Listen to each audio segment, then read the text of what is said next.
হরে Krishna everyone, কেমন আছেন সবাই? আশা করি সবাই ভালো আছেন, সুস্থ আছেন।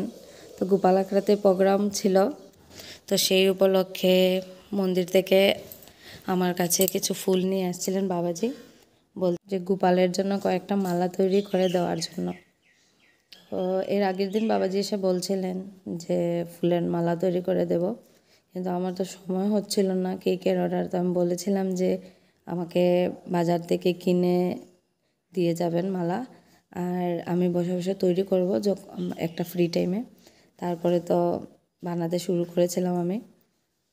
আর ভগবানের সেবা করে যেভাবে মনে খুশি লাগে, যে আনন্দটা, সেই আনন্দটা আর কোথাও খুঁজে পাওয়া যায় না, এত বেশি আনন্দ লাগে। তো মালাটা বানিয়ে যখন আমি গোপালকে দর্শন করতে গেলাম পরের দিন, গোপালকে দর্শন করে আমার মনে এত বেশি আনন্দ লাগছিল যে ভগবানের অশেষ অশেষ কৃপাতে আজ একটা ভগবানের ফুলের মালা তৈরি করে দেওয়ার একটা অনেক বড় একটা সুযোগ পেয়েছিলাম আমি।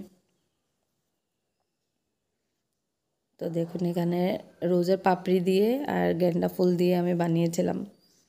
আর আমার কাছে কিছু ছিল, যে বিডস ছিল কিছু পুঁতির, তো এইগুলো দিয়ে আমি ভাবছিলাম যে আরও কিছু একটু ডিজাইন করা যাক, তাহলে মালাটা আরও একটু সুন্দর লাগবে। লকেটে দিয়েছিলাম আর লাস্টের দিকে চারটা চারটা করে দিয়েছিলাম।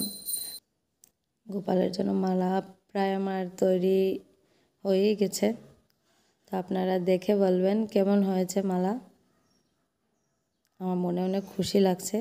তারপর যখন গিয়ে মন্দিরে দর্শন করেছি গোপালকে, আমি বিকালবেলা গিয়ে দর্শন করেছিলাম, খুব খুব আনন্দ লাগছিল। জয় গোপাল, হরে কৃষ্ণ, হরি বল।